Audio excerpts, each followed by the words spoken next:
आज मैं आप लोगों को ये दिखाऊंगा कि टेक्निकल से थोड़ा इजीली आप कैसे इंटरव्यू की प्रिपरेशन कर सकते हैं, जावा इंटरव्यू की preparation, right.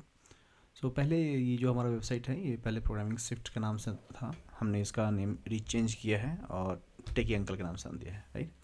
So little easy for everyone to understand and याद रखने के लिए इजी रहेगा, राइट। सो सबसे पहले आपको कोड जावा पे जाना है और यहाँ से क्वेश्चंस को ग्रैब करना है, ओके। अगर आप बिगिनर हैं, अगर आपको जावा के बारे में नहीं पता है, तो क्वेश्चन आपसे ये पूछा जा सकता है। लेट सपोज कि आप 0 to 1 ईयर का एक्सपीरियंस है, तो आपको बोला सकता है what is Java and where it is use, right. So जो जावा यूज़ हुआ था वो कहाँ यूज हुआ था, कैसे यूज़ हुआ था, हमने पूरा लिख रखा है इसमें। आप देख सकते हैं कि Java is a high level language and Java is developed by Sun Microsystem in 1995 and one of the important name behind the Java birth is James Gosling. और कुछ दिन पहले आप यूट्यूब पे वीडियो देखे होंगे, तो जेम्स गोसलिंग जी आए थे वहाँ पे और उन्होंने फर्दर जावा के बारे में डिस्कस किया था, right. And Java runs on variety of platforms such as window, Mac OS and variety of Unix versions, right. कि जावा जो है आप एक प्लेटफॉर्म पे बना सकते हैं और मल्टीपल प्लेटफॉर्म पे आप उसको रन कर सकते हैं, ओके। इसीलिए जावा बेनिफिशियस था। जैसे कि अगर हमने विंडो पे बनाया है तो वो मैक पे भी चलेगा और लिनक्स पे भी चलेगा। बाकी सॉफ्टवेयर जो है वो अगर विंडो पे बना है तो आपको मैक ओएस के लिए फिर अलग से बनाने पड़ेंगे, यूनिक्स के लिए अलग से बनाने पड़ेंगे, राइट। तो वो इसीलिए जावा ज़्यादा फेमस हुआ था, ओके। जावा क्या है? ऑब्जेक्ट ओरिएंटेड लैंग्वेज है एंड क्या कह सकते हैं, class based, highly secure and general purpose के लिए यूज़ होता है, right. Java use as a robust technology and इसे इनिशियली ओक के नाम से जाना जाता था। ओक क्या होता है? तो यूरोपियन कंट्री में एक नेशनल ट्री होता है ओक, राइट। जैसे कि हमारे यहाँ बनियान ट्री होता है, राइट। सिमिलर टू दैट वहाँ पे क्या है, ओक है और ओक थोड़ा फेमस है वहाँ पे, राइट। इसीलिए इनिशियली जावा का नाम ओक रखा गया था, okay. Java is freely available since it's an open source technology and Java के पास भी कम्युनिटी है, जैसे कि ओरेकल इसको हैंडल करती है, right. Almost more than 30 year होने जा रहा है जिसमें जावा का इन्फ्लुएंस रहा है अब तक इंडस्ट्री में एंड होप फर्दर भी रहेगा। I don't think there will be any blocker, okay. So Java built ओडा कॉन्सेप्ट, जहाँ की हम कहते हैं write anywhere, write on one system and run anywhere, right. एक प्लेटफॉर्म पे आप राइट कीजिए, एक पर आपको लिखना पड़ेगा, write once and run anywhere, right. And so Java is this is Java, okay. So अगर आप इतना भी बताते हैं जावा के बारे में तो सिंपल सी बात है कि आप जावा का डीप नॉलेज रखते हैं। जावा कहाँ कहाँ यूज़ होता है भाई? तो बैंकिंग में, मोबाइल एप्लीकेशन में, सॉफ्टवेयर डेवलपमेंट में, ग्राफिक्स यूज़र डिज़ाइन में एंड इवन वीडियो और गेम डेवलपमेंट में, ठीक है। तो आप ये सब सारी चीज़ बता सकते हैं।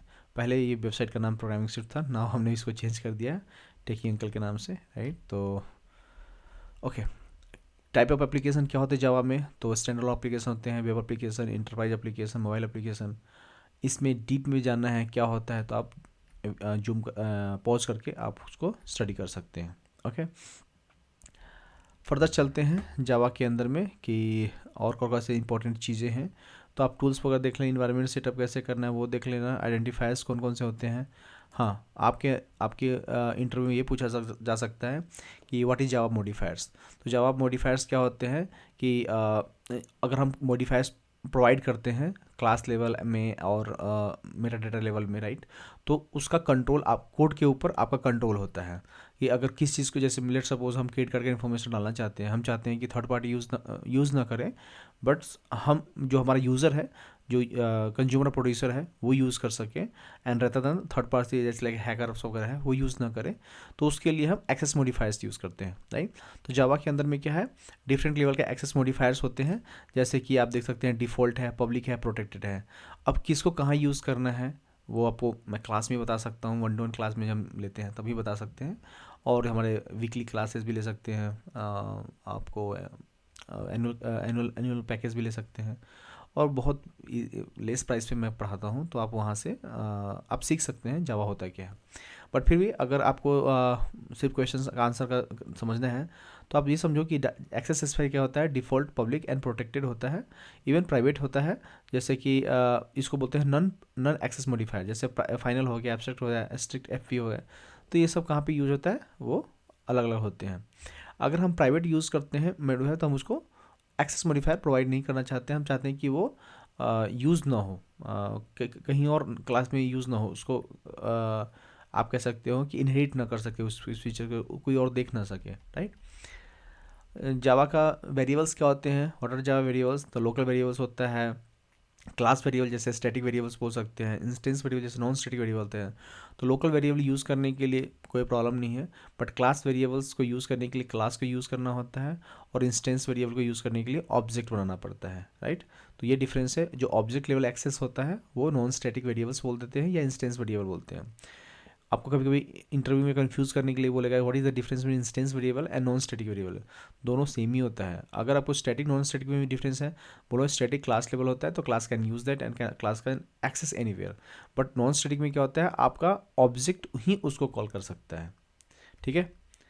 आई think you are getting it. And so next question में हम ये चलते हैं कि जावा का एनम क्या होता है। जावा एनम क्या होता है, एक एनुमरेटेड टाइप होता है। ये भी आप कह सकते हैं कि एक टाइप ऑफ डेटा स्ट्रक्चर है। अगर आपको कोई टाइप डिफाइन करना है तो सबसे पहले टाइप डिफाइन करें जावा एनम्स में, so that you can use it, right. तो जैसे कि आप हम देख सकते हैं यहाँ पे कि जैसे फ्रेश जूस का साइज, जावा में ऐसा कोई कह सकते हैं कि डेटा स्ट्रक्चर नहीं है। जैसे इंट स्ट्रिंग वगैरह है, फ्लोट वगैरह है, वो डेटा टाइप हमारे पास नहीं है। बट अगर हमें डेटा टाइप बनाना है तो एक क्लास बना लीजिए फ्रेश जूस, उसके हमने एनम डिफाइन कर दीजिए, व्हाट इज़ एनम। तो ऐसे आप एनम कीवर्ड यूज़ कर देंगे उसके आगे और कुछ भी लिख देंगे। जैसे कि हम फ्रूट जूस साइज़ हम लिखना चाहते हैं जैसे स्मॉल मीडियम एंड लार्ज है, राइट। तो हम क्या करें, हमने पहले डिफाइन कर दिया कि फ्रूट जूस साइज़ में क्या क्या आएगा, तो स्मॉल मीडियम लार्ज होगा। और इस क्लास में हम इसको यूज़ कैसे कर लेंगे, तो फ्रेश जूस साइज़ और यहाँ पे दे देंगे साइज़। जैसे साइज़ यूज़ करेंगे, आप यहाँ नीचे देख सकते हैं कि जूस डॉट साइज़ हम करेंगे तो फ्रेश जूस डॉट मीडियम लेना, लार्ज लेना है या लेना है, तो आपको डिफाइन कर सकते हैं, राइट। मतलब आपको अगर अपना डेटा टाइप यूज़ करना है, डेटा टाइप खुद का बनाना है, तो आप एनम डिफाइन कीजिए और उसके थ्रू आप डिफाइन कर लीजिए। अदरवाइज़ इसके अलावा आप कुछ और करना चाहते हैं, जैसे आपको क्लास खुद में खुद ऑटोमेटिक है, डेटा स्ट्रक्चर है, जैसे आप स्ट्रक्चर यूज़ करते थे C++ में, वैसे आप क्लास खुद का बना सकते हैं और खुद डिफाइन कर सकते हैं। But annum is the best example for अगर खुद का डिफाइन करना चाहते हैं डेटा टाइप एंड उसके टाइप में क्या क्या वैल्यू हो सकते हैं, तो ऐसे डिफाइन करते हैं। एनम नाम दीजिए और उसमें वैल्यू प्रोवाइड कीजिए, ठीक है। I hope you are understanding, right. कुछ कीवर्ड्स वगैरह देख लेना, जावा का कीवर्ड्स क्या क्या होते हैं, ये इतना इम्पोर्टेंट नहीं है, बट आपको पता होना चाहिए कि कैमल केस कहाँ पे होता है। जैसे कि इंस्टेंस ऑफ में ओ कैपिटल होता है, राइट। आप गो थ्रू कर लेना बस, बाकी सब ऑलमोस्ट स्मॉल में ही होता है, ठीक है। अब चलते हैं कि what is Java object and classes, right. तो ऑब्जेक्ट क्या होता है, रियल टाइम एंटिटी होता है। क्लासेस क्या होता है, एक ब्लूप्रिंट होता है, राइट। तो ये जावा क्या है, सबसे पहले तो Java is object language, and Java का जो फीचर्स है वो फंडामेंटल फीचर्स जो होता है ओप्स पे डिपेंडेंट करता है। ओप्स क्या होता है, वो आई think you know that, right, object oriented programming, जिसमें पॉलीमॉर्फिज्म, इनकैप्सुलेशन, इनहेरिटेंस और क्लास का फीचर्स आता है, राइट, एब्स्ट्रैक्शन का फीचर्स आता है। तो वो सारे फीचर्स को मिला करके हम ओप्स बोलते हैं, ठीक है।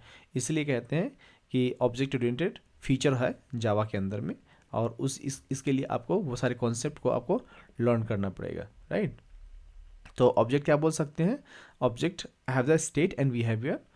लेट्स सपोज कि a dog has colour, name, breed as well as उसका बिहेवियर क्या है, बाकिंग है, ईटिंग है, वैगिंग है, right.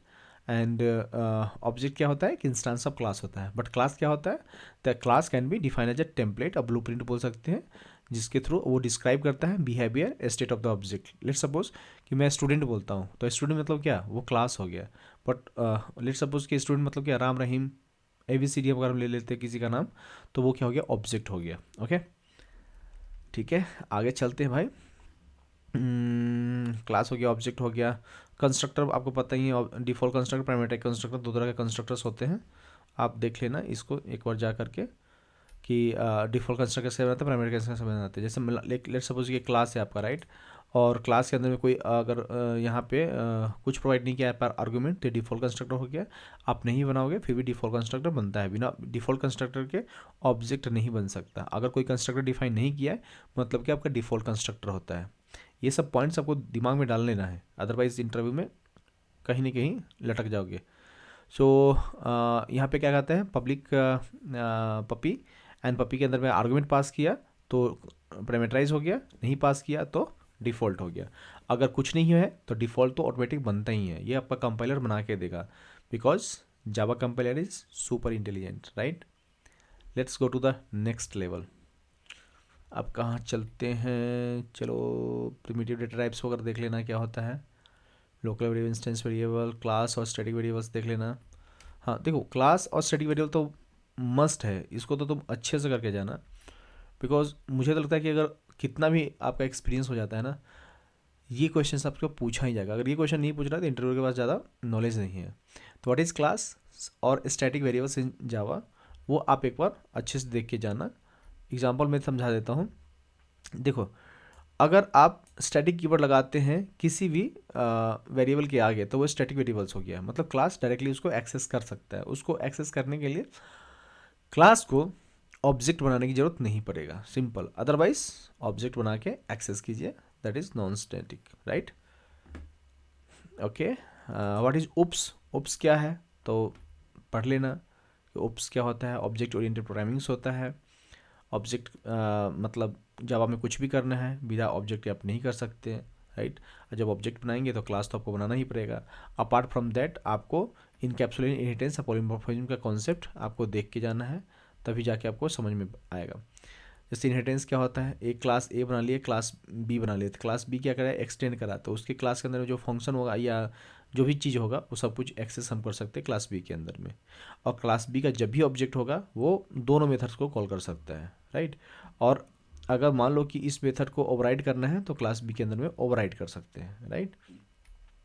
Two type of polymorphism होता है, वो देख लेना कौन कौन सा टाइप होता है। मेथड ओवरराइडिंग, मेथड ओवरराइडिंग कैसे करते हैं, तो मेथड ओवरलोडिंग में क्या होता है कि आपके पास एक फंक्शन है, उसको एक आर्गुमेंट है, यहाँ पे हम यहाँ पे मल्टीपल आर्गुमेंट दे दिए। जैसे वहाँ पे इंट एक्स था, यहाँ पे इंट एक्स वाई दे दिया, राइट। तो ये क्या हो गया, ओवरलोडिंग हो गया। अगर वहीं पे हमें क्या करना है, मेथड ओवरराइडिंग करना है, तो उसका इम्प्लीमेंटेशन डिटेल है जो बॉडी के अंदर कर्ली ब्रेसेस के अंदर है वो चेंज कर देंगे, तो क्या हो गया, ओवरराइडिंग हो गया। जैसे क्लास ए के अंदर में फन वन था, क्लास सी के अंदर में हमारा फन है, बट यहाँ पे इंट सी लिख दिया हमने, राइट। वहाँ पे ए लिख दिया, राइट। तो ये हमने चेंज कर दिया, इम्प्लीमेंटेशन चेंज कर दिया, तो ओवरराइड कर दिया। ऐसे करके आपको एब्स्ट्रक्शन और क्या कहते हैं इनकैप्सुलेशन वगैरह आता है, तो वो भी आप देख लेना। इनकैप्सुलेशन क्या होता है, तो जो भी जावा के अंदर, जावा क्लास के अंदर जो भी कुछ हम डालते हैं वो इनकैप्सुलेटेड होता है, राइट। और उसके चीज़ को यूज़ करने के लिए हम सेटर गेटर बनाते हैं, राइट। और व्हाट इज़ पॉलीमॉर्फिज्म, तो मल्टीफॉर्म जो मैं बता रहा था, आप या तो ओवरलोड करें या ओवरराइड करें, राइट। दो फीचर्स इसके अंदर में आता है। तो मेथड ओवरलोडिंग पता है, मेथड ओवरराइडिंग पता है। एब्स्ट्रक्शन क्या होता है, तो अगर सिर्फ हमें फीचर दिखाना है और उसकी इम्प्लीमेंटेशन डिटेल को हाइड करना है तो एब्स्ट्रक्शन करते हैं। जावा के अंदर में एब्स्ट्रक्शन दो तरह से करते हैं, एक करते हैं एब्स्ट्रैक्ट क्लास के थ्रू और दूसरा इंटरफेस के थ्रू। अगर तो दोनों में डिफरेंस क्या होता है पूछेगा, तो एब्स्ट्रैक्ट क्लास के थ्रू क्या होता है कि अगर आप एब्स्ट्रैक्शन 0 to 100% करना चाहते हैं तो एब्स्ट्रैक्ट क्लास के थ्रू करें, अगर टोटल 100% करना चाहते हैं तो आप इंटरफेस के थ्रू करें। बेनिफिट क्या होता है कि एक बार आपने कॉन्क्रीट क्लास बना दिया, मतलब एब्स्ट्रैक्ट क्लास बना दिया, तो आप उसके बाद क्या होता है किसी भी क्लास को वो क्या करेगा, एक्सटेंड करेगा। और जब भी एक्सटेंड करेगा तो उसको ओवरराइड करना पड़ेगा, उसके मेथड को ओवरराइड करना पड़ेगा। तो आप देख सकते हैं कि हम क्या कहते हैं, what is abstraction in Java, तो abstraction in method that is hiding the implementation details and showing the functionality to the user, right. दो तरह से हम करते हैं, एब्स्ट्रैक्ट क्लास और इंटरफेस। 0 to 100% एब्स्ट्रैक्शन होती है एब्स्ट्रैक्ट क्लास में, और मतलब आपका डिपेंड करेगा कितना एब्स्ट्रैक्ट करना है। और इंटरफेस में 100% होता है, राइट। कैसे करना है, तो जब भी किसी क्लास के आगे हम एब्स्ट्रैक्ट कीवर्ड लगा देते हैं एब्स्ट्रैक्ट क्लास हो जाता है। तो एब्स्ट्रैक्ट क्लास के अंदर में आप डिफ़ॉल्ट मेथड्स भी रख सकते हैं, नॉर्मल मेथड्स भी रख सकते हैं, एब्स्ट्रैक्ट मेथड भी रख सकते हैं। और जब भी एब्स्ट्रैक्ट मेथड को कोई एक्सटेंड करता है तो सबसे पहले उस मेथड को ओवरराइड करना पड़ेगा जो एब्स्ट्रैक्ट मेथड्स हैं उसके अंदर में, ठीक है। और इंटरफेस में क्या होता है, आप इंटरफेस कीवर्ड यूज़ करते हैं और क्या करते हैं कि उसको सारे मेथड को ओवरराइड करते हैं, राइट। उसको ओवरराइड करना ही पड़ेगा, ठीक है। जैसे आप देख सकते हैं माई इंटरफेस के आगे मैंने इंटरफेस कीवर्ड यूज़ किया, बाकी ऐड, सब, मल्टीप्लाई, डिवाइड सारे के हमारे एब्स्ट्रैक्ट मेथड्स होंगे। अब जो हमारा क्लास होगा जो इंप्लीमेंट करेगा, जैसे यूजर इंटरफेस इंप्लीमेंट करना चाहता है तो इसको सारे मेथड को ओवरराइड करेगा। देखो नीचे ऐड, सब्सट्रैक्ट, ये सबको ओवरराइड किया है, ठीक है। ओवरराइड करके आप किसी भी कहीं भी आप यूज़ कर सकते हैं। जैसे ऑब्जेक्ट बना लिया, देखो सबको कॉल कर दिया, राइट। लाइक दैट आप कर सकते हैं। एंड इन द लास्ट सबसे इंपॉर्टेंट क्या है, what is anonymous class. Anonymous class क्या होता है, तो जिस क्लास का कोई जिस ऑब्जेक्ट क्लास का कोई नेम नहीं होता है, जिस मेथड का कोई नेम नहीं होता है, राइट, उसको हम एनोनिमस क्लास बोलते हैं, राइट। इसके साथ अगर आपको जावा 8 के अगर आप बताना चाहते हैं जावा 8 मुझे आता है, तो आप जावा 8 में ये गो थ्रू कर सकते हैं, ठीक है। देखो अगर एक्सेप्शन हैंडलिंग, मल्टी थ्रेडिंग वो सब करना है तो भाई मैं क्लास में ही कराता हूँ, राइट। तो आप क्लासेस ले सकते हैं या कर सकते हैं। अपार्ट फ्रॉम दैट जावा 8 के जो क्वेश्चंस आ सकते हैं वो आपको ये आ सकते हैं कि लैम्डा एक्सप्रेशन क्या होता है, राइट। तो जावा 8 में लैम्डा एक्सप्रेशन मैंने ऑलरेडी डिटेल्स में बता रखा है कि होता क्या है और क्यों यूज़ करते हैं। तो सबसे पहले ये आप बोल सकते हो कि फंक्शनल प्रोग्रामिंग के लिए हम यूज़ करते हैं। और कैसे बनाते हैं, हम पैरामीटर पास करते हैं, बॉडी प्रोवाइड करते हैं, राइट। अगर कोड विदाउट लैम्डा एक्सप्रेशन देखना चाहते हैं तो हम क्या करते हैं, मेन में हमने सीधे लिख दिया हेलो वर्ल्ड लिख दिया, राइट। और लैम्डा एक्सप्रेशन यूज़ करना है, लेट सपोज एक इंटरफेस है, इसके अंदर प्रिंट मेथड है, तो आपने क्या किया, यहाँ पे ऑब्जेक्ट इक्वल टू ऐसे बॉडी डिफाइन किया और यहाँ पे इक्वल के बाद आपने सिंपल एक लाइन में लिख दिया और फिर आपको उसको कॉल कर दिया। तो इसको क्या करते हैं, लैम्डा एक्सप्रेशन कॉल करना कहते हैं, बनाना कहते हैं, राइट। क्योंकि हमने प्रिंट किया, कोई इम्प्लीमेंटेशन दिया नहीं, कहीं ओवरराइड किया ही नहीं, राइट। तो हम कैसे यूज़ करेंगे, तो हम इस तरह से लैम्डा एक्सप्रेशन को यूज़ करके हम उसका इम्प्लीमेंटेशन डिटेल प्रोवाइड करेंगे। Let suppose without lambda expression हमें दो वैल्यू को जोड़ना है, int a equal to 10 and b equal to 20, a plus b किया प्रिंट हो जाएगा। अगर मुझे एक इंटरफेस बनाना है सम और उसमें हम एब्स्ट्रैक्ट मेथड डिफाइन कर दिया, राइट, हम इसे कैसे यूज़ करेंगे, तो आप लैम्डा एक्सप्रेशन के थ्रू क्या कर सकते हो, आप सम इक्वल टू सम कर दिया, यहाँ पे ए बी आपने पहले डिफाइन कर रखा है, आर्गुमेंट प्रोवाइड किया, ए प्लस बी कर दिया, राइट। वहाँ पे आप बाद में उसको कॉल कर लो। तो इस तरह से आप लैम्डा एक्सप्रेशन को हम लोग डिफाइन करते हैं, ठीक है। नेक्स्ट है कि फंक्शन इंटरफेस क्या होता है, क्या प्रीडिफाइन इंटरफेसेस वगैरह होता है। तो जो फंक्शन इंटरफेस होता है जावा में, उसको फंक्शन एक तरह से वो इंटरफेस ही है, बट उसके अंदर में क्या होता है कि एक सिंगल एब्स्ट्रैक्ट मेथड होता है, सैम बोलते हैं। अगर एक एब्स्ट्रैक्ट मेथड है तो उसको क्या बोलेंगे, हम फंक्शन इंटरफेस बोलेंगे। जावा के अंदर में ऑलरेडी बहुत सारे फंक्शन इंटरफेस ऑलरेडी अवेलेबल थे जो कि हमने ऑलरेडी आपको करा रखा है, राइट। जैसे कि आप देख सकते हैं runnable, comparable, action listener, callable, right. जैसे रनेबल के अंदर में रन मेथड है, वो एब्स्ट्रैक्ट मेथड है। कॉलेबल के अंदर में कंपेरेबल के अंदर में कंपेयर मेथड है। एक्शन लिसनर के अंदर में एक्शन लिसनर है, राइट। और कॉलेबल के अंदर में कॉल है। तो ऐसे सिंगल एब्स्ट्रैक्ट मेथड वाले जो इंटरफेस होंगे उसको क्या बोलेंगे, सैम बोलेंगे, और इसीलिए उसको फंक्शन इंटरफेस बोलेंगे। उसको यूज़ करने के लिए लैम्डा एक्सप्रेशन हम यूज़ कर सकते हैं इजीली, क्योंकि उसके अंदर हमें पता है कि एक ही मेथड्स है, राइट। तो डायरेक्टली उसको हम कॉल कर सकते हैं। अब इनबिल्ट फंक्शंस क्या होते हैं, इनबिल्ट जो आपका फंक्शन इंटरफेस है जो क्या होता है, जैसे कि आपके अंदर में जो एब्स्ट्रैक्ट मेथड होता है वो डायरेक्टली अप्लाई कर सकता है टी, एंड रिजल्ट क्या होता है, आर्गुमेंट समझो कि टी है और जो रिटर्न टाइप है आर है, राइट। और इसीलिए इसको बोलते हैं कि abstract method will apply which takes argument of type T and returns a result of type R. इसीलिए इसको लिखते हैं ऐसे कि public function interface function and public R apply T R, means argument में टी पास करेंगे, return में result are आएगा, राइट। तो जब भी हम किसी फंक्शन इंटरफेस के अंदर में ऐसे हम लिखते हैं तो कुछ भी हम अगर हम आर्गुमेंट देंगे तो कुछ ना कुछ हमें रिटर्न में आएगा। अपार्ट फ्रॉम दैट हमारे पास जो प्रीडिकेट है वो भी एक तरह से फंक्शन इंटरफेस है, राइट। इसके अंदर में एक मेथड है टेस्ट, जिसके अंदर में आर्गुमेंट प्रोवाइड करेंगे टी और हमें रिटर्न टाइप क्या आएगा, बूलियन आएगा, राइट।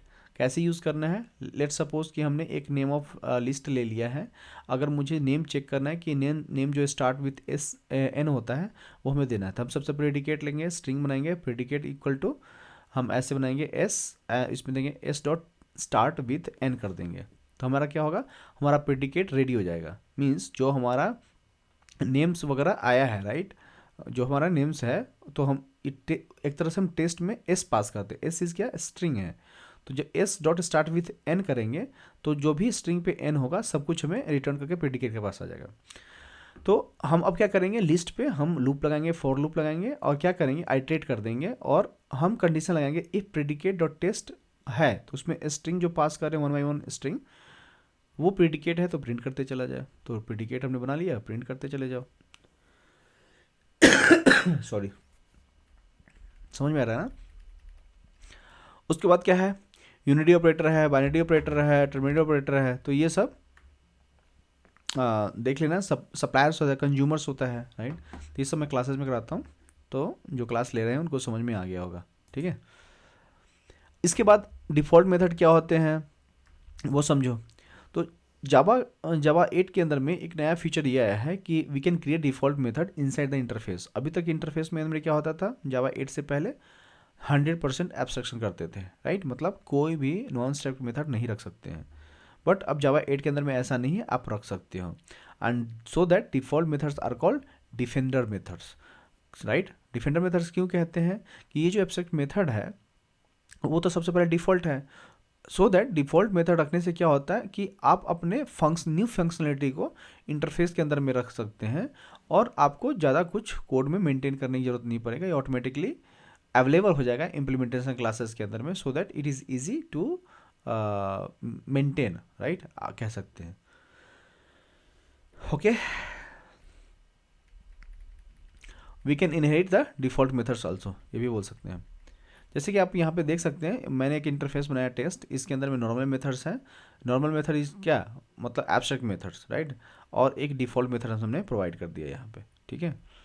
तो ऑटोमेटिकली जैसे ही इस क्लास को कोई इस इंटरफेस को इम्प्लीमेंट करेगा उसके अंदर में ऑटोमेटिकली डिफ़ॉल्ट मेथड्स आ जाएंगे, ठीक है।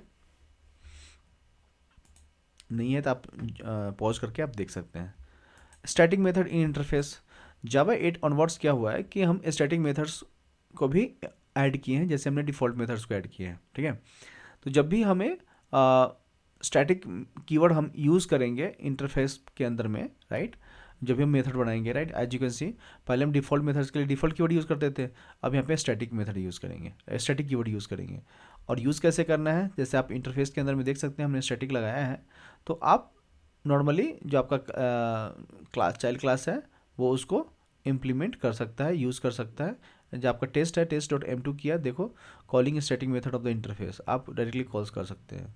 तो करेंट क्लास है टेस्ट चाइल्ड, उसका ऑब्जेक्ट तो आपको डिफ़ॉल्ट मेथड्स को कॉल कर लेगा, बट स्टैटिक मेथड के लिए आपको जो इंटरफेस है उसको कॉल करना पड़ेगा, राइट। ओके, स्ट्रिम्स क्या होता है, streams is very very important, right. Streams को नहीं बोलना है, स्ट्रिम्स के बिना कुछ भी नहीं हो सकता है। जावा 8 के अंदर में जो मेन फीचर मान लो मेरे तरफ से अगर कोई है लैम्डा एक्सप्रेशन के बाद, तो वो स्ट्रिम्स हैं। स्ट्रिम्स एपीआई जावा 8 के अंदर में इंट्रोड्यूस किया गया था, जिसमें जितने भी क्लासेस हैं, इंटरफेसेस हैं, द स्ट्रीम क्लासेस, उसको कहाँ डाला गया है, यूटिल पैकेज के अंदर में एक स्ट्रीम नाम का बना दिया गया है, java.util.stream आप देख सकते हैं, वहाँ पे रख दिया गया है और उसी को यूज़ किया जाएगा। So the API introduced in Java 8, all classes and interfaces of this stream API is in the java.utility.stream package। सबसे पहले ये इंपॉर्टेंट है कि आपको समझना है, जो stream a stream represent a sequence of element and it supports different kind of operations to perform computation upon the element।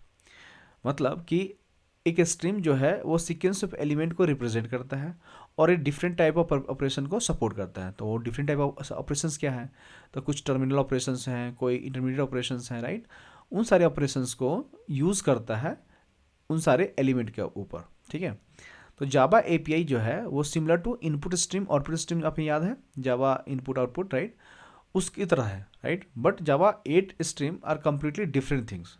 वो ऑलमोस्ट सिमिलर है, साउंड्स सिमिलर कि ये स्ट्रीम्स हैं, बट ये कम्प्लीटली डिफरेंट है, इतना समझो। उसमें हम फाइल के ऊपर इनपुट आउटपुट लगाते थे ना, ये ऑब्जेक्ट और एलिमेंट्स के ऊपर लगाता है, ठीक है। तो stream represent a sequence of object drive from the source and which combines the operations and then it will perform the result, right? It will give you the result, right? So we can say stream are operationals, right, on the data, and so we use the stream API to implement the internal operations, right? जो internal iterations होते हैं उसके उसी पे हम लोग क्या करते हैं, ऑपरेशंस लगाते हैं और फिर हम करते हैं, ठीक है। तो ये सब चीज़ आप बैठ के पॉज करके आपको देख लेना है कि why Java API is important, क्या होता क्या है, यूज़ क्या है। तो थोड़ा रीडेबल और इजी अंडरस्टैंडेबल है, थोड़ा इजी करना है। स्ट्रॉन्ग बेनिफिट्स ये है कि हम कम कोड में हम ज़्यादा कुछ कर लेते हैं। अब ये है कि non terminal operations in streams क्या होता है, जैसे फ़िल्टर करना, राइट। तो आप फ़िल्टर बोल सकते हो कि जब भी हम फ़िल्टर लगाते हैं तो वो क्या हो गया, नॉन टर्मिनल ऑपरेशंस हो गया। आप एलिमेंट को एलिमिनेट करते हो, बहुत सारे एलिमेंट्स से, बहुत सारे उसमें से आप प्रेडिकेट लेकर के फ़िल्टर कर लेते हो, राइट। तो ये सारे बहुत सारे इंटरमीडिएट ऑपरेशंस हैं जो आपको देखना है, राइट। आप देख लें कैसे फ़िल्टर करते हैं। लेट्स सपोज कि आपके पास लिस्ट है, आपने लिस्ट के ऊपर स्ट्रीम लगाया तो स्ट्रीम का ऑब्जेक्ट बन गया। अब फिल्टर लगाया और एक ऑब्जेक्ट का नेम पास किया, नेम डॉट लेंथ कर दिया ग्रेटर देन 4 है तो उसमें फॉर ईच लगा के प्रिंट कर दिया। तो इसे जिसका नेम मोर देन 4 लेंथ है आपको प्रिंट होता चला जाएगा, ठीक है। मैप में कैसे करते हैं, आपके लिस्ट, आपके पास लिस्ट आ गया, राइट। उसके बाद आपने लिस्ट डॉट स्ट्रीम किया तो स्ट्रीम ऑब्जेक्ट बन गया और फिर आपने क्या किया, मैप लगा दिया कि जो मैप कैसे करना है, नेम और उसका लेंथ को मैप करना है। ये जो ऑपरेटर आपको बीच में दिख रहा है वो रेफरेंस है, राइट। एक तरह से लैम्डा एक्सप्रेशन का कम्पैक्ट कोड बोल सकते हैं, वो है। हम जावा रेफरेंस यूज़ कर रहे हैं और डॉट फॉर ईच यूज़ करेंगे तो क्या हो जाएगा, हम सारे 1 बाय 1 ले लेंगे, ठीक है। आप प्रिंट कर देते हो उसके जो लेंथ है उसको, राइट। यहाँ पे आपको प्रिंट करके दिख जाएगा। पहले आपने मैप किया फिर फॉर ईच लगाया प्रिंट करने के लिए, ठीक है। शॉर्टेड यूज़ करने के लिए क्या करना होगा, स्ट्रीम पे शॉर्टेड लगा दिया, फिर मैप कर दिया अपर केस में, प्रिंट कर दिया। जितने भी नेम है अपर केस में आ जाएंगे शॉर्टेड होके। उसके बाद स्ट्रिंग को अपर केस में कर दिया है, फिर आपको प्रिंट कर लेना है तो प्रिंट कर दिया। Non terminal operation in Java stream के जैसे रिड्यूस हो गया, राइट। नॉन टर्मिनल जैसे मान लो कि आपके पास ये सारे लिस्ट हो गया, राइट। आपने stream dot reduce x y कर दिया और कहा कि रिटर्न क्या करना है, वाई प्लस एक्स कर देना है, ठीक है। अब प्रिंट कर देना है। तो जितने भी नेम हैं सबको आपने प्रिंट कर दिया, ऑब्जेक्ट डॉट गेट किया, आपको रिटर्न में सबको मिल गया, ठीक है। ऐसे ही फाइंड फर्स्ट है, राइट। लेट सपोज कि आपको लिस्ट में चेक करना है कि अरे एज लिस्ट, ये सारे लिस्ट दे दिया, डॉट स्ट्रीम तो स्ट्रीम में कन्वर्ट हो गया। फाइंड फर्स्ट इफ़ प्रेजेंट, जो भी पहला नेम प्रेजेंट है, पहला नेम क्या है, अमन है, प्रिंट हो जाएगा। फर्स्ट प्रेजेंट नहीं है तो नहीं दिखाएगा उसमें, है ना। ऐसे ही अगर आपको काउंट करना है तो नंबर ले लिया, स्ट्रीम ऑफ 10 से लेके 50 तक दे दिया, आपने एल आई कर दिया, काउंट लगा देते कितने एलिमेंट है आपको दिख जाएंगे, L I dot count print हो जाएगा। फॉर ईच आपने ऑलरेडी देख ही रखा है, एक एक एलिमेंट को प्रिंट करना है तो फॉर ईच लगा दिया। तो ऐसे करके स्ट्रीम्स एपीआई के अंदर बहुत कुछ है। क्लासेस जब मैं लेता हूँ तो उसको बहुत डीप में पढ़ाता हूँ। ये तो बस इंटरव्यू के प्रिपरेशन के लिए मैं करा रहा हूँ, तो आप को समझ में आ रहा होगा कि थोड़ा टफ है, बट इतना भी टफ नहीं है, आप इजीली प्रिपरेशन कर सकते हैं इंटरव्यू में जाने से पहले। कलेक्टर्स क्या होता है, जब भी हम कलेक्टर्स यूज़ करते हैं तो बेनिफिट हमें ये होता है कि हम कलेक्टर्स को कलेक्ट करके हम किसी दूसरे ऑब्जेक्ट में कन्वर्ट कर लेते हैं। ये तो इसको बैठ के एक बार देख लेना कैसे कलेक्ट करते हैं और कैसे प्रिंट करते हैं, राइट। ईजी है, इतना टफ नहीं है। जैसे कलेक्टर्स डॉट टू कलेक्ट करेंगे और डॉट टू लिस्ट करेंगे तो आपको लिस्ट में कन्वर्ट करके दे देगा। स्ट्रीम में जो भी आप फिल्टर विल्टर लगाएंगे, राइट, और प्रेडिकेट वगैरह लगाएंगे, उसके बाद क्या करेंगे, कलेक्टर डॉट कलेक्ट करेंगे। उसके बाद क्या होगा, to list, to map, to जो भी जिस डेटा में कन्वर्ट करना है कन्वर्ट करके अपने स्टोर कर लेना है, प्रिंट करा लेना है, ठीक है। डेट एंड टाइम एपीआई है। ये सब जो एक्स्ट्रा फीचर्स हैं ये थोड़ा डीप हो जाता है, आप पॉज करके देख सकते हैं, अदरवाइज़ आप फॉर नाउ लीव कर सकते हैं, ठीक है।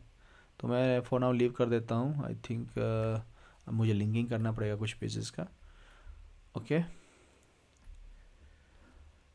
चलो अपार्ट फ्रॉम दैट, अगर आपको देखना है कि एक्सेप्शन हैंडलिंग क्या होता है, एक्सेप्शन हैंडलिंग क्या है, कलेक्शंस क्या है, मल्टी थ्रेडिंग क्या है, तो ये 2-3 टॉपिक जो है एटलीस्ट करके जाना। देखो, एक्सेप्शन हैंडलिंग में मेन फीचर्स आपको मैं बता देता हूँ कि ट्राई कैचेस होती हैं। हर एक ट्राई के लिए कैच होता है। और एक सबसे पहले एक्सेप्शन क्या होता है, तो ये क्या होता है, एरर नहीं होता। ये प्रोग्राम में कुछ प्रॉब्लम होते हैं, राइट, हम सही से प्रोग्रामिंग नहीं कर रहे होते हैं, प्रोग्रामर सही से हैंडल नहीं करता है कोड को, तो एरर होती है। एरर जो आती है उसको एक्सेप्शन कहते हैं। एरर क्या होता है, जैसे कि आपका रिसोर्स ही नहीं है, नेटवर्क ही नहीं है, मान लो कि डेटाबेस से कनेक्शन नहीं बन रहा, इंटरनेट नहीं है, तो आप उसमें कुछ नहीं, तो एरर कहेंगे, ठीक है। बट कोड में कोई प्रॉब्लम है, सही से कोड नहीं, जैसे 10/0 लिख दिया तो भाई अरिथमेटिक एक्सेप्शन आएगा, आगे ब्रेक कर जाएगा। तो ट्राई कैच आपको लगाना है। ट्राई में वो कोड लिखना है जिसमें वो सस्पिशियस कोड है, राइट। अगर उसको हैंडल करना है तो कैच ब्लॉक लगाना है। इसके लिए अलग अलग चीज़ आ जाते हैं कि ट्राई विथ मल्टी कैच क्या होता है, अरिथमेटिक कैच क्या होता है, डिफरेंट टाइप ऑफ एक्सेप्शंस क्या होता है। तो आप इसको 1 बाय 1 जाओ और इसको स्टडी करो, ठीक है। अगर कोई प्रॉब्लम आता है तो मुझे कांटेक्ट करो, मैं आपको बताऊंगा। उसके बाद अब आप कलेक्शंस देख लेना। कलेक्शंस में कितने होते हैं, जैसे कलेक्शंस क्लास के अंदर में क्या होता है, लिस्ट होता है, उसके बाद क्या होता है, सेट होता है एंड क्यू होता है। तो लिस्ट के अंदर में क्या होता है, array list, link list, stack, Q वगैरह आते हैं, स्टैक वेक्टर आते हैं, राइट। सेट के अंदर में हैश सेट, सॉर्टेड सेट वगैरह आता है, ठीक है, ट्री सेट वगैरह आता है। उसके अंदर में क्यू के अंदर में प्रायोरिटी क्यू वगैरह आता है, राइट। तो वो सब आप कलेक्शंस के अंदर में करते हैं। मल्टी थ्रेडिंग में पता है कि अगर मल्टी थ्रेडिंग आपको एक काम को ईजिली काम करना है, राइट, मतलब फास्टर करना है, आप थ्रेड बनाते हो और एक काम को ज़्यादा काम जल्दी फिनिश कराना है तो मल्टी थ्रेड बनाते हैं। जैसे किसी घर पर को बनाने में एक मज़दूर को 30 दिन लगता है, अगर हम 30 पीपल एक साथ ले आए तो क्या होगा, उस काम को एक दिन में फिनिश कर सकते हैं, right. Like that we can say कि हम मल्टी थ्रेड इसलिए यूज़ करते हैं, ठीक है। ये थोड़ा मल्टी थ्रेड क्या होता है, तो ये एक thread is not a program and बोल सकते हो कि एक लाइट वेटेड इंडिपेंडेंट टास्क होता है, कह सकते हैं, ठीक है। और थ्रेड एक क्लास है जो कि Java dot lang dot thread class के अंदर में आता है, ठीक है। मल्टी थ्रेडिंग क्या होता है, मल्टी टास्किंग क्या होता है, थ्रेड के अंदर में थ्रेड के कितने कितने कौन कौन से मेथड्स होते हैं, राइट। थ्रेड कैसे बना सकते हैं। थ्रेड बनाने के लिए दो तरीका होता है। एक तो आप बाय रनेबल थ्रेड क्लास को एक्सटेंड करके बना सकते हैं, या रनेबल इंटरफेस को करके सकते हैं, राइट।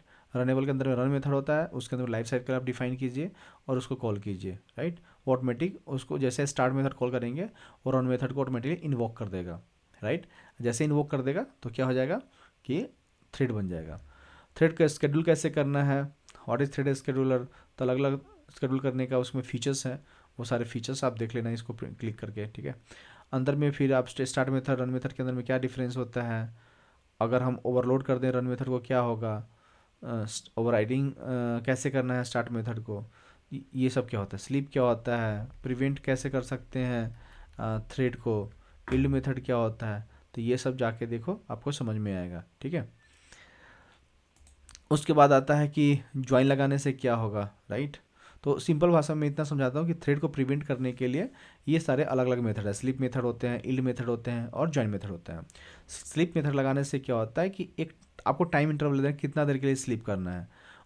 तो आपको टाइम टाइम प्रोवाइड करेंगे 200 मिली सेकेंड, 300 मिली सेकेंड, 2000 मिली सेकेंड। उसके बाद वो ऑटोमेटिक इंटरप्ट करके आपको थ्रेड को दोबारा स्टार्ट कर देगा। इल्ड मेथड क्या होता है, आप प्रोवाइड करना चाहते हैं कि पहले ये चले कि वो चले, राइट। ज्वाइन मेथड भी वैसा ही है, पहले कौन सा थ्रेड चले, दो थ्रेड, एक थ्रेड है, मल्टीपल थ्रेड्स वहाँ देगा, जो सेम प्रायोरिटी का होगा वो उसमें से कोई भी चल जाएगा, ठीक है। लेट सपोज, मतलब कहने का मतलब कि 5 थ्रेड्स हैं, आपका थ्रेड आपने पॉज किया है कुछ देर के लिए, तो बाकी अब तो जो थ्रेड थ्रेड है, अब कौन सा थ्रेड चलेगा ये डिपेंड करेगा उसके प्रायोरिटी पे। अगर सेम थ्रेड का प्रायोरिटी है तो वो प्रायोरिटी वाला इसमें से कोई भी चल सकता है। अब डिफाइन कौन करेगा कि कौन सा चलेगा, वो डिपेंड करता है थ्रेड स्केड्यूलर के पे। थ्रेड स्केड्यूलर क्या होता है, मेन रोल उसी का है कि कौन सा थ्रेड कब चलेगा, ठीक है।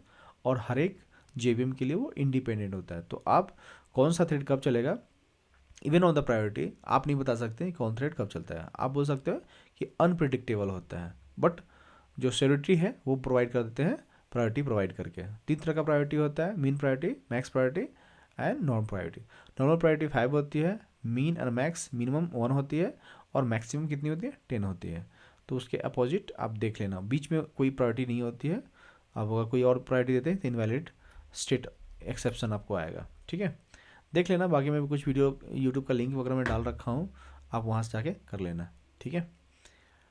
I hope you understanding, and मुझे लगता है कि कोर जावा के लिए इतना तो इनफ है। अगर और भी डीप में जानना है, कुछ न्यू फीचर्स जानना है, राइट, तो आपको क्या करना है, कांटेक्ट कीजिए। इस वाले लिंक पे आप जाएंगे, कांटेक्ट करना है तो यहाँ पे कांटेक्ट करने जाएंगे तो यहाँ पे फॉर्म खुल के आएगा, राइट। इस फॉर्म को आप फिल कीजिए, और फिल करने के बाद आप फॉर्म को फिल करने के बाद क्या करो कि आप सबमिट कर दो, ठीक है। ये हमारे पास लिंक आएगा और हम आपको कांटेक्ट करेंगे। Okay, thank you guys for your time, and wish you all the best for the your interview. Thank you for watching this video guys.